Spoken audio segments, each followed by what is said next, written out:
Shalom family trendsetter. I'm driving as you can see or hear, so you will be hearing some noise in the background. Now I'm still under the weather, unfortunately, and I decided I'm gonna come on here and just rap with y'all. I want y'all to come into my head for a couple of minutes. All right. Now I want to start off by saying, do y'all recall that video that I made last week? I think it's probably around maybe the 21st or the 22nd. I'm not sure. But it was sometime last month, right? I said last week, last month. I went to the doctor on March 19th.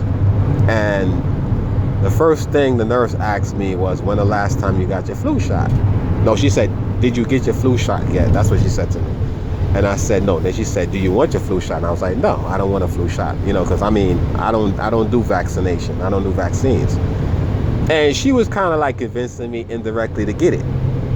And I guess my wife indicated to her, like, shaking her head, no, he's not going to do it, because my wife know how I feel about it. Now, my wife, she's a nurse, and she have to take the flu shot, even though I told her, listen, you really don't have to take the flu shot if you don't want to. Get a letter from one of your religious institutions, go to a church or whatever, or you could just tell them, type up a waiver and say, if I take the flu shot, you, which is her job, is going to be responsible for any side effects. And I guarantee you, right, that alone don't cancel it out. She's like, no, because my job is not like that. Everybody has to do it. And she's one of those type of people, she go along to get along, you know what I mean? But I remember when they asked me that, I was looking, I wanted to say fuck no, you know what I mean? But I didn't do that. And I was like, nah, I'm good, I don't want it. And she said okay. And I remember when they came and they said they're gonna do blood work, because I decided I was gonna go to I haven't been to the doctor in almost probably 4 or 5 years. Right, and I decided, let me go to the doctor, since I went to the dentist and got my grill checked out. Let me just do an overall physical and shit. And long story short, with this particular part of the story, they was like pulling out all these vials and shit to draw blood. And I remember asking I think it was a doctor, it could have been a nurse, what do y'all do with the blood right after y'all are done with the blood? After you do whatever, what is it, research or whatever you're checking for, once you guys are done with it, what do you do with the blood? And she didn't really have a good answer for me. And I think she said to me, we discard it. And I was trying to like drill her, like, you know what I'm saying? So when I was drilling her, my wife looked at me and pretty much like shaking her, like, chill, like, stop, don't do that, you know what I mean? And my wife, she's a nurse, so she's in the healthcare field. And the first thing came to my mind is like, I could understand, like, if she was dealing with a patient and the patient is questioning her and she really don't have the answer, or she have the answer but she can't give her the answer, I know she'd be on the spot. So I say, let me leave this lady. And the doctor was actually black, but that doesn't mean anything. And I remember the doctor, when I first went in there, she had all smiles on her mouth, on her, grin on her face and shit. But I remember when I asked her, like, after you guys do the testing of the blood and what do you do with it, her demeanor changed a little bit, you know what I mean? Anyway, I'm saying this to say, right, because a lot of us rely on our healthcare provider, believe that, they got their best interest, our best interest in hand, if that's, I'm saying it right. And a lot of us rely even on family members. You go around your family, you say, man, my family wouldn't steer me wrong because that's my family. But I want to say this to y'all, right, and this is something for y'all to think about. Now, remember when y'all was growing up as kids, right? And, you was close with your siblings, y'all fight, but y'all love each other. Y'all grew up and shit, loving each other. Now, y'all got to be adults, and everybody decides to find their own way, starting their family, having kids, husband, wives, whatever. And everybody decides to find their way. Some find Islam, some find Christianity, some find Hebrewism, like me. And, you around your family, and now everybody's an adult, and then you start to realize, like, wait a minute, damn, my family is not the same. Like for example, I got a twin brother, right? If I continue, I got a twin brother, and everybody have to find their own way out. You know what I'm saying? He's right now incarcerated, doing some hell of a time. I think right now it's coming to an end because we got lawyer, we doing a retry, what is it called, an appeal or whatever. And hopefully, by the grace of the Most High, he's going to be out. He's been in there for almost 19 years, believe it or not, right? And I remember thinking about, like, the direction that we both took. We're twins. We're fraternal twins, like, right? And he took a different path in life. I took a different path in life. And he wound up getting, shot. He was stabbed. And now he's incarcerated. So, and I have twin girls too. And I noticed that my twin girls, they have two different personalities, right? Sometimes they feed off of each other. And I'm saying to myself, like, damn, we grew up, when we was growing up as kids, we used to fight each other battle when we first came to the United States of America. And we was the new kid in the school, we used to talk Jamaican, that broken English and shit. And, well, I still talk that way today. And I remember we used to be picked on and shit. And I was the one that always wanted to fight, and defend my brother. Almost like I'm his older brother, but he was actually, they say he came out before me, a couple minutes before me. But I took on that role as being his, defender and shit. So even back then, I had that warrior spirit. I remember one time, and I think I told y'all the story, like a year or two ago. I remember it was snowing and shit, and we used to have this one bully that used to pick on us. And I remember, he used to call us African booty scratcher. We wasn't even African. Well, we might have been. Came from the West Side. Who knows where the fuck we came from? But they used to call us African booty scratcher and Jamaican banana boat. And I'm like, so why the fuck they call them Jamaican? We never understood that part of it, Jamaican banana boat. How you gonna call somebody a Jamaican banana boat and shit? We don't look like a Jamaican banana boat. But we never really understood these little kids because we thought they was stupid and shit. Like, what the fuck we call it coconuts and shit. Like, we don't look like coconut. But I knew it was like they was teasing us. But anyway, long story short, I remember when we had to fight this bully after school. I'm just getting to the point. Now, I told the story before, and I remember it was snowing outside and shit, and the whole, all the kids was outside playing in the snow. Because in New York, when it snows, you still go to school. We used to enjoy going to school in the snow, but up here, the shit be like a little flurry. They shut shit down and shit. In New York is different. But anyway, I remember, man, I said to my brother, like, look, we're going to have to fight. And he was like, no, let's just go through the back. And I'm like, nah, we just going to have to fight. Because it wasn't that, I wasn't really scared of the bully. Because to me, he was just a regular kid. He was my height and shit. We was a little skinnier than he was. Because, you just come from Jamaica. These niggas over here, they got meat on them and shit. And we was like in 4th grade. And, two little skinny Jamaican, whatever kid. And I was like, fuck it. I didn't say it like that. But I'm like, in my mind, I'm like, look, we going to fight. And I remember, man, going outside and homeboy had his book bag. I forgot. Yeah, he had his book bag and shit. And I remember we got outside and I just rushed his ass. I rushed this motherfucker. And I just started beating on him and kicking him and cussing Jamaican bad word. And back then these kids didn't know what Jamaican cuss word was. And I was just enraged. And I just like all this emotion came over. I just started fucking him up. And they would the teacher came out and they pulled us off, or and the kids was there, and I remember like my brother, I turned around looking for my brother to help me, and he was looking like he was so shocked, I was like another person. And after everything was done, I'm crying and shit, like I'm beating his ass, but I'm crying. And I was saying to myself, well, why the fuck am I crying? He's crying, I'm crying. You know what I mean? I'm like, why the fuck am I crying? Well, when you're emotional and shit. I don't know why I was crying, but I was crying for some. You ever be in a fight, you fucking somebody up, but you crying? Like, what are you crying for, nigga? You winning.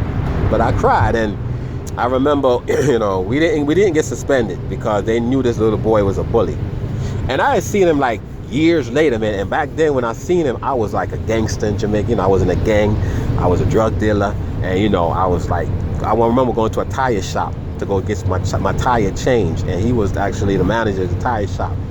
And when I pulled up in that bitch, I'll never forget this shit. He saw me, and he recognized, I still got the same baby face. I still got the same face from when I was little. That's what people tell me anyway. And I remember when he saw my ass, right?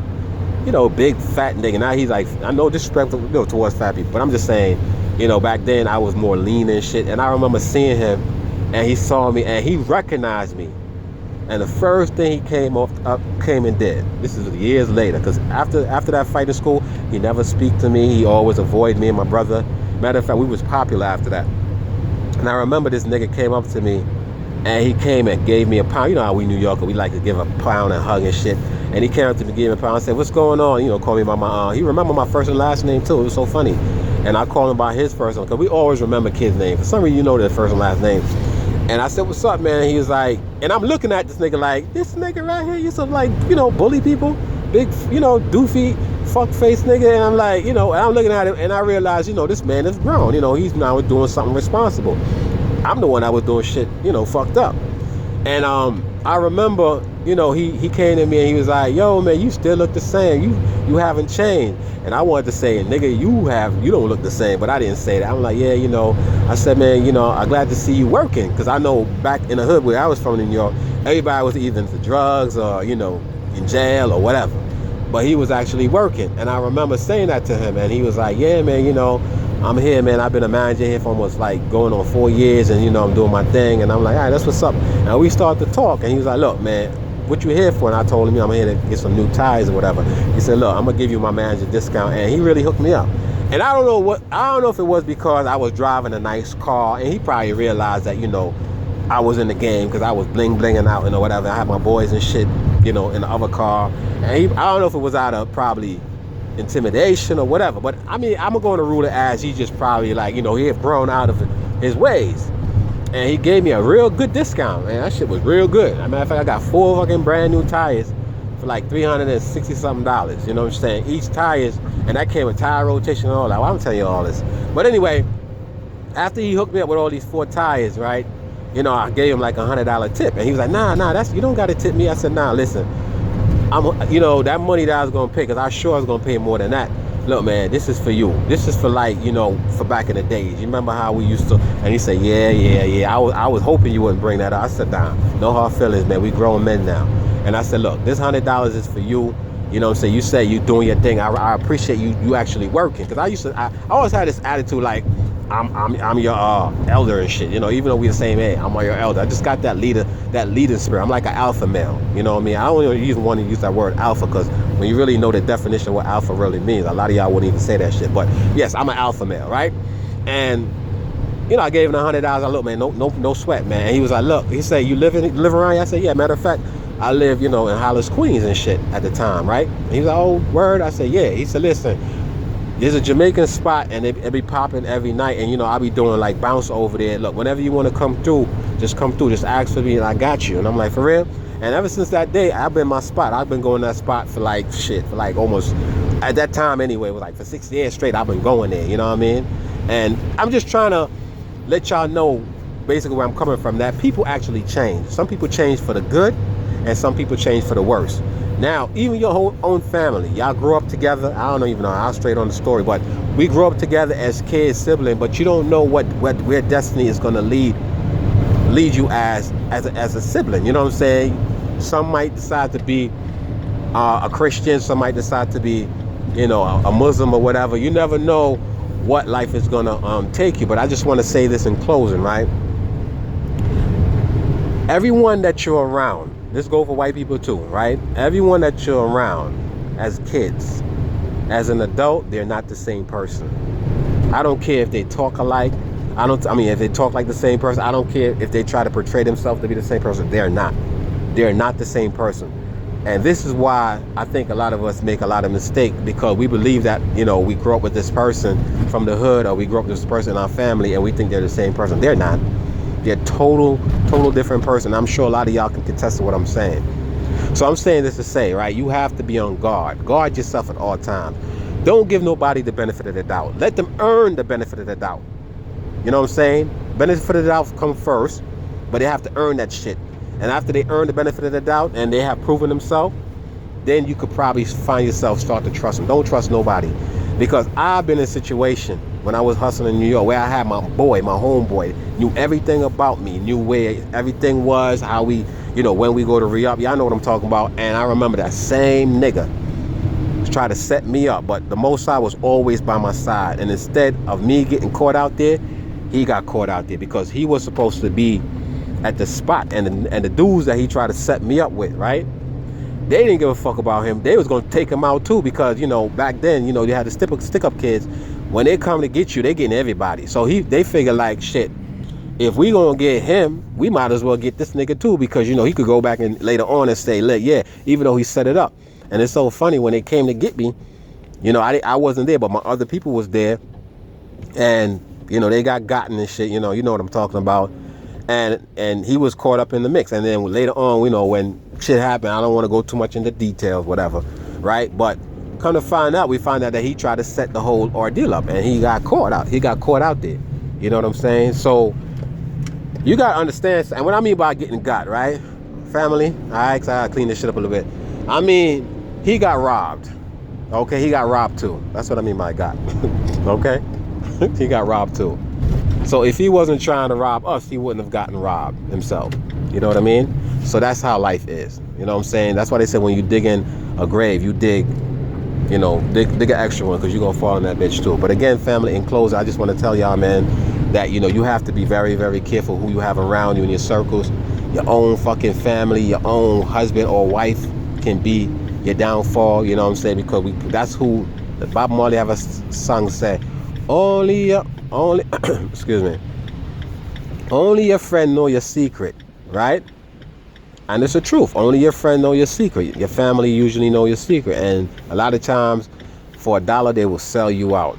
You know what I'm saying? We're living in the last days. You know what I'm saying? The Bible said man's heart is going to be wax cold. So ain't no more loyalty no more. All them girls that you have hanging around you and shit, smiling with you, going to the hair salon, getting bewitched, you know, people putting spell on y'all to spend y'all money with them and shit, and everybody hating on you. Even your own best friend, see you got a nice, you know, a nice looking nigga or whatever, right? You know, you're doing good for yourself. They're hating on you.